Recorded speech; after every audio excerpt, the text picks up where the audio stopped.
से बोलेली मैया मीठी मीठी बोलिया। तो 9 दिन पूजा पाठ करब भूखब सारी रतिया। तो 9 दिन पूजा पाठ करब भूखब सारी रतिया। पूजा करेला सब कुछ भेजला छोड़ला अगरबत्तिया। पूजा करेला सब कुछ भेजला छोड़ला अगरबत्तिया। तो 9 दिन नवरात भूखब सारी सारी रतिया। तो 9 दिन नवरात भूखब सारी सारी रतिया। तो 9 दिन नवरात।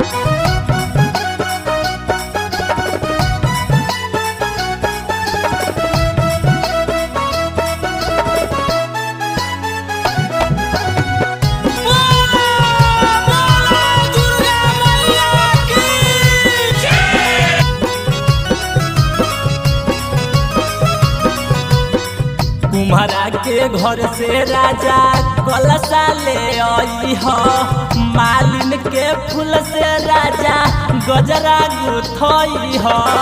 ए राजा कुम्हारा के घर से राजा कलशा ले आई हो। मालिन के फूल से राजा गजरा गुथई हो। पूजा करेला ले आई हो चुंदरी कलकतिया। पूजा करेला ले आई हो चुंदरी कलकतिया। तो 9 दिन नवरात भूखब सारी सारी रतिया। तो 9 दिन नवरात भूखब सारी सारी रतिया। तो 9 दिन नवरात।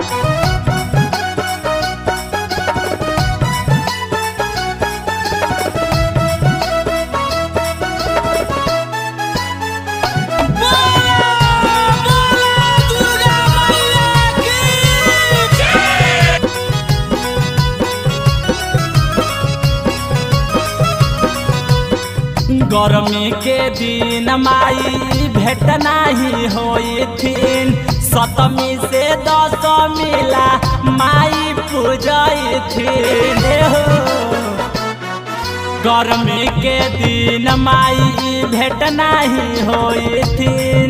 7वीं से 10वीं ला माई पूजई थीन।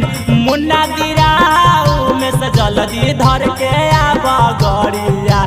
विनय पवन लक्ष्मण जल्दी धर के आब गड़िया। तो 9 दिन नवरात भूखबो सारी सारी रतिया। तो 9 दिन नवरात भूखबो सारी सारी रतिया। तो 9 दिन नवरात।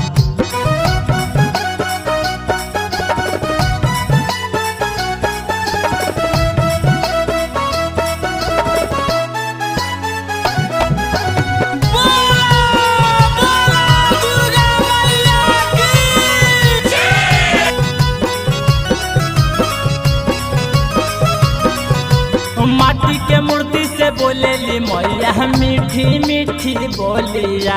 माटी के मूर्ति से बोलेली मैया मीठी मीठी बोलिया। तो 9 दिन पूजा पाठ करब भूखब सारी रतिया। तो 9 दिन पूजा पाठ करब भूखब सारी रतिया।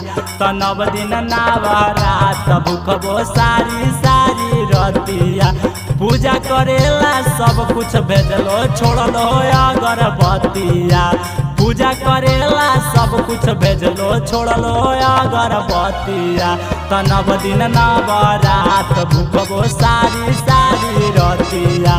तो 9 दिन नवरात भूखबो सारी सारी रतिया।